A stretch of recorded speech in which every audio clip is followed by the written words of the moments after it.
अभी हम लोग बंसीवट से निकल चुके हैं। अब हम लोग कहाँ जाएंगे? भांडीर। कहाँ पे?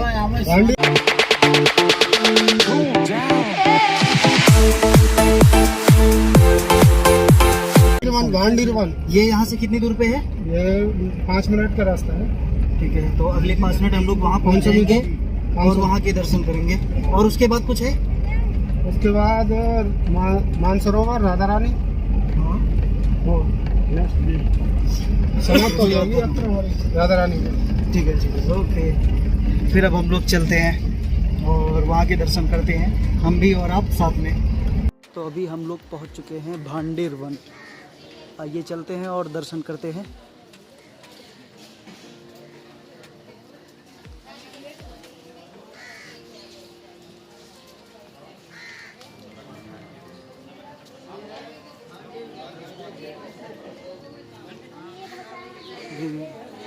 लिखा हुआ है ब्रिज विकास ट्रस्ट द्वार, प्राचीन मंदिर, राधा कृष्ण विवाह स्थली।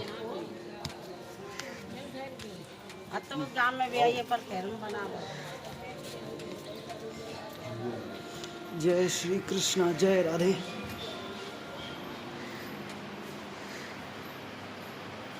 वो शायद ब्रह्मा जी हैं। राधा रानी वो देखिए उधर। नहीं, हम लोग उस पे वीडियो पे सब देख के आई हुई है। आपको भी हमने देखा था उसमें। जी, उसमें बता रही तभी आप वापस से बता सकती हैं, हम भी रिकॉर्ड कर रहे थे।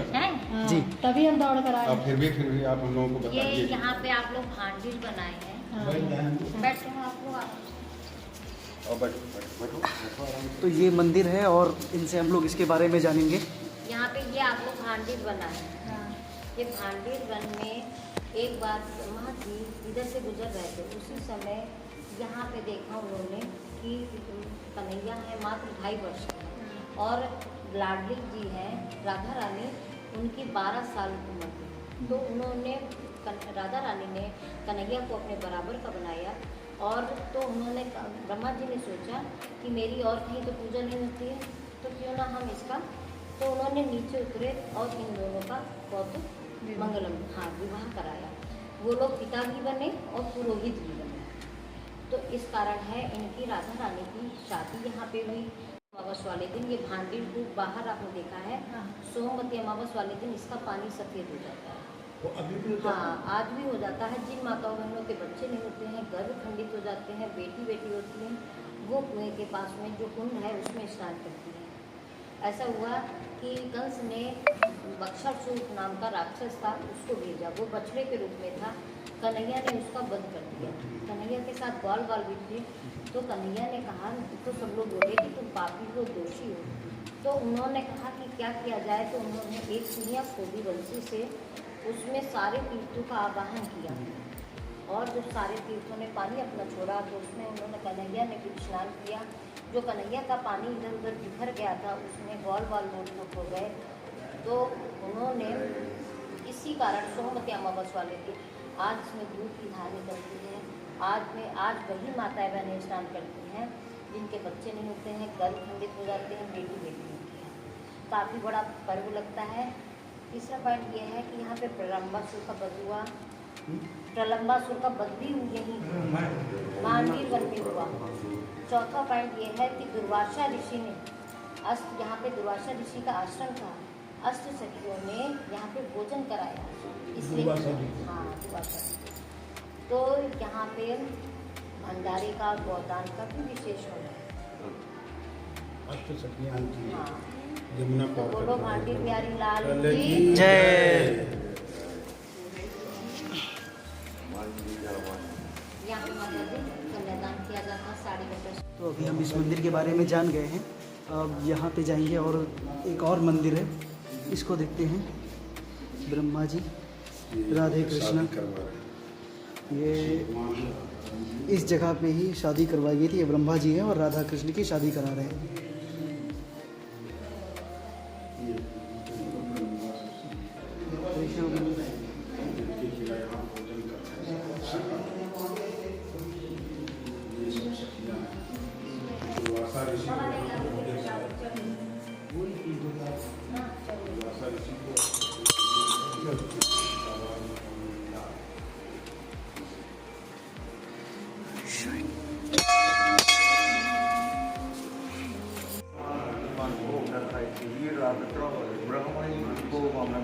आप वृंदावन तो हमारी हिंदू संस्कृति को जानने के लिए देश विदेश से लोग आते हैं, आप देख सकते हैं। और यहाँ पे एक कुआं है। ये है जगह, सब लोग थोड़ा थोड़ा लोग बैठो, जिसको बोलते हैं कि कभी कभी ये एक परिक्रमा करो, सफ़ेद भी हो जाता है इसका पानी। वहाँ जाना, ये कुआं है। किसी कुएं में नहीं झाँका जाना, दूर से बिल्कुल पर ये बाहर से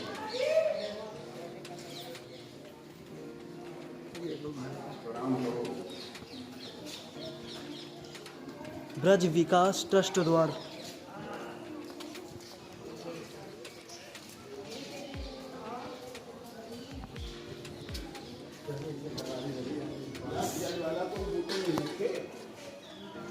जल को पिया जाता है, शरीर पे छिड़का जाता है।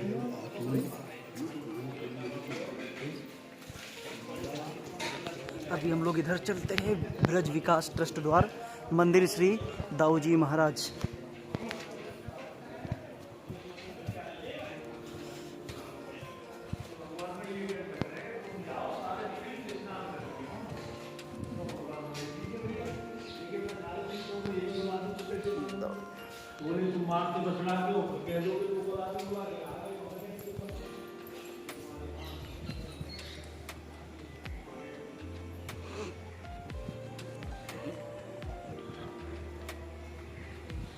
जय भगवान की।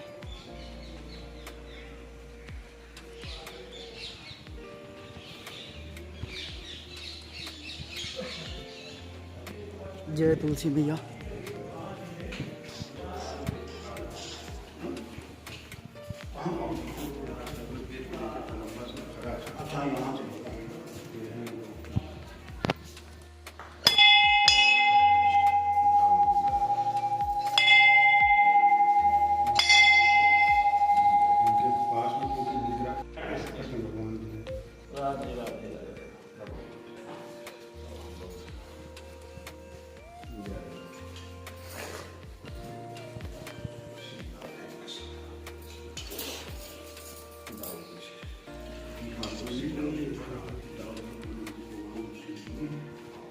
जय श्री कृष्ण।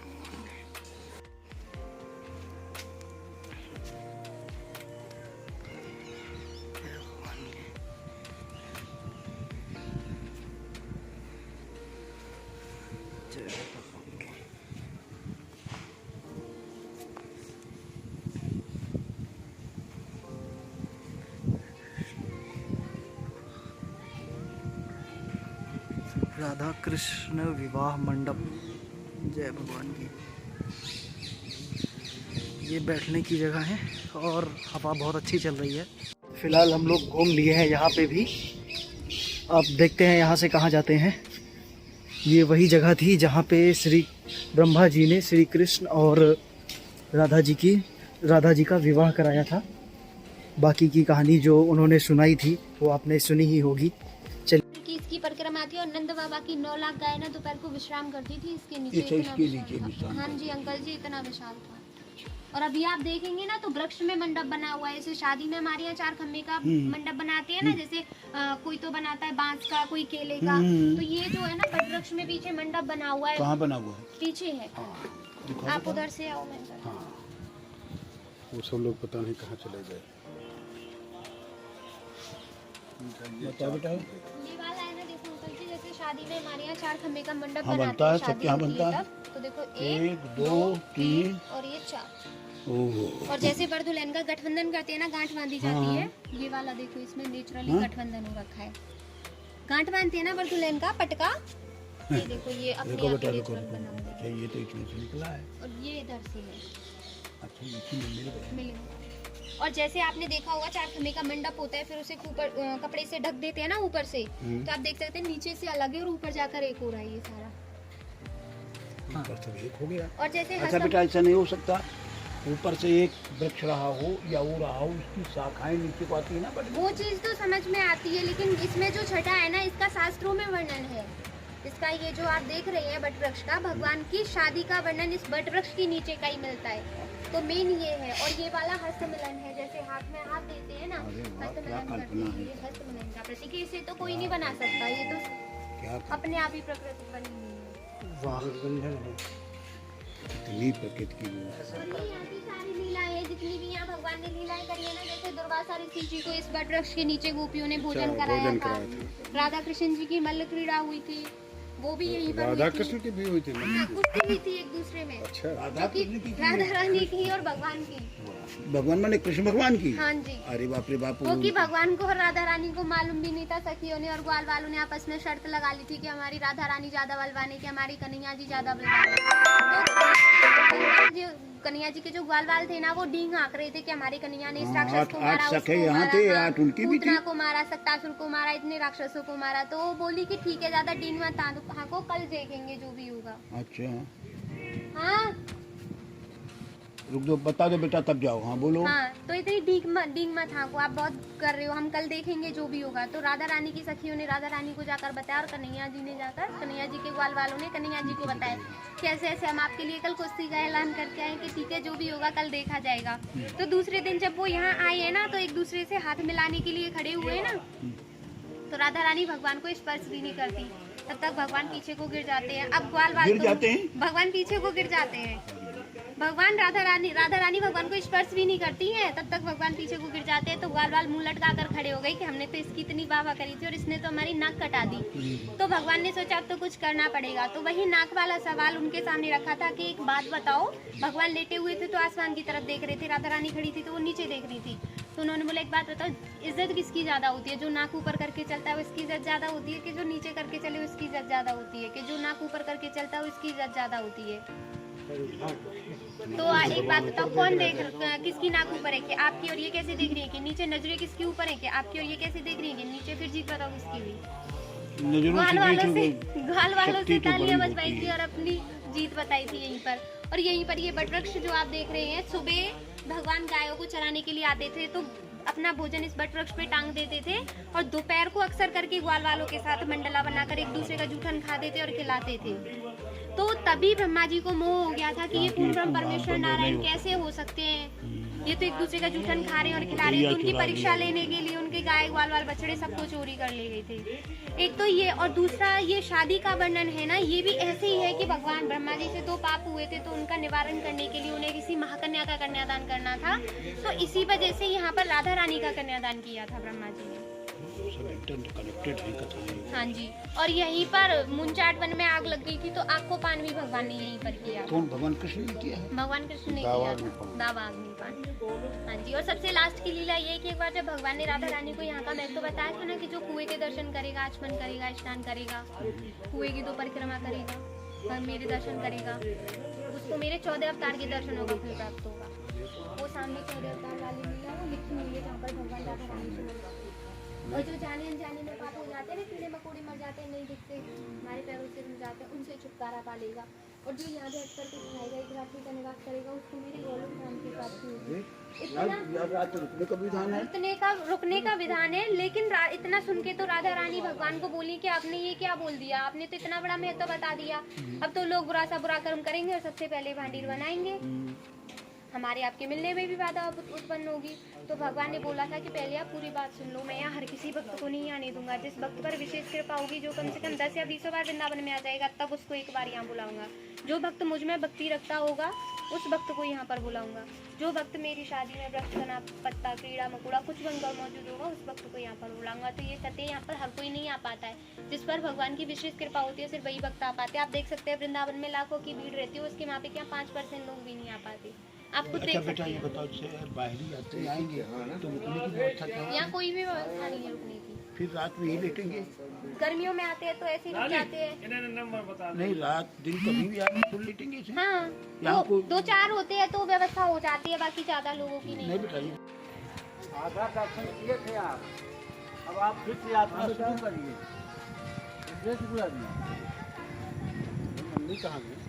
अच्छा, ये राधा का विवाह जो है पहली बार हुआ है। अनन्य से शादी नहीं हुई, अनन्य से शादी हुई थी। तो हम लोगों ने प्रसाद भी ले लिया है और यहाँ की कहानी भी सुन ली है। अब यहाँ से चलते हैं आगे।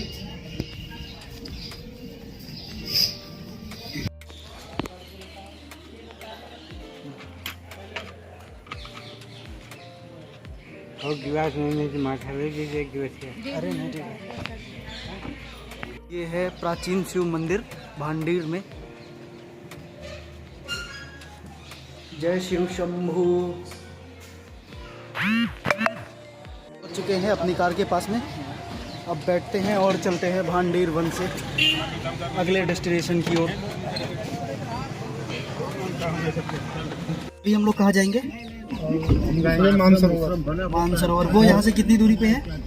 लगभग 20 किलोमीटर है। 20 किलोमीटर है। और ये अपने घर के आसपास में है कि दूर है? घर के आसपास कहाँ आपका घर? मतलब घर का मतलब जहाँ पे हमने रूम लिया हुआ है? नहीं, उधर नहीं है। अच्छा, तो लगभग 20 किलोमीटर है, मतलब आधे घंटे लगेंगे। तो अभी हम लोग जा रहे हैं मानसरोवर। वहाँ पहुँचने में लगभग यहाँ से आधे घंटे लगेंगे, क्योंकि यहाँ से 20 किलोमीटर दूर है। चलते हैं और वहाँ पे मिलते हैं।